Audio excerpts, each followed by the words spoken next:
আবার চলে এসেছি আরেকটা নতুন লাইভ কলকাতা আরপিও অ্যাপয়েন্টমেন্টের ভিডিও নিয়ে। তো তোমরা যারা যারা আরপিওতে অ্যাপয়েন্টমেন্ট বুক করতে পারছো না, তারা তারা আমাকে এই নাম্বারে কল করে আমাকে দিয়ে অ্যাপয়েন্টমেন্ট বুক করিয়ে নিতে পারো।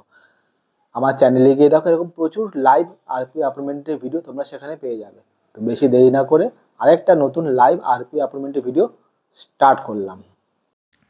দেখো, আমি লাইভ কলকাতা আরপিওর অ্যাপয়েন্টমেন্ট বুকিং করছি। এখানে আর্লিয়েস্ট অ্যাপয়েন্টমেন্ট অ্যাভেলেবেল দেখাচ্ছে 29 জুন 2026। আর নিচে দেখো ব্লু কালারের একটা বাটন রয়েছে, বুক অ্যাপয়েন্টমেন্ট। এখানে ক্লিক করে আমি অ্যাপয়েন্টমেন্টটা বুক করে নেবো। তো চলো অ্যাপয়েন্টমেন্ট বুক করে নিলাম। দেখো উপরে গ্রিন কালারে লেখা চলে এসেছে, your appointment has been book successfully. এবং দেখো 29 জুনই কিন্তু আমি অ্যাপয়েন্টমেন্ট বুক করেছি। এখানে অ্যাপ্লিকেন্টের নাম, date of birth, appointment date, appointment timing সমস্ত কিছু দেখাচ্ছে। নিচে print enquiry appointment receipt button রয়েছে, এখানে ক্লিক করে এবার আমি অ্যাপয়েন্টমেন্ট রিসিপ্টটা প্রিন্ট বের করে নিচ্ছি। এই পেজে বেশ কিছু পার্সোনাল ইনফরমেশান থাকে, তাই আমি বেশ কিছু জায়গা ব্লার করে রেখেছি বা সাদা করে রেখেছি। তো তোমরা যারা যারা আরপিওতে অ্যাপয়েন্টমেন্ট বুকিং করতে পারছো না, স্ক্রিনে প্রথম থেকেই আমার মোবাইল নাম্বার ফ্ল্যাশ হচ্ছে, আমাকে কল করে আমাকে দিয়ে অ্যাপয়েন্টমেন্ট বুক করিয়ে নিতে পারবে।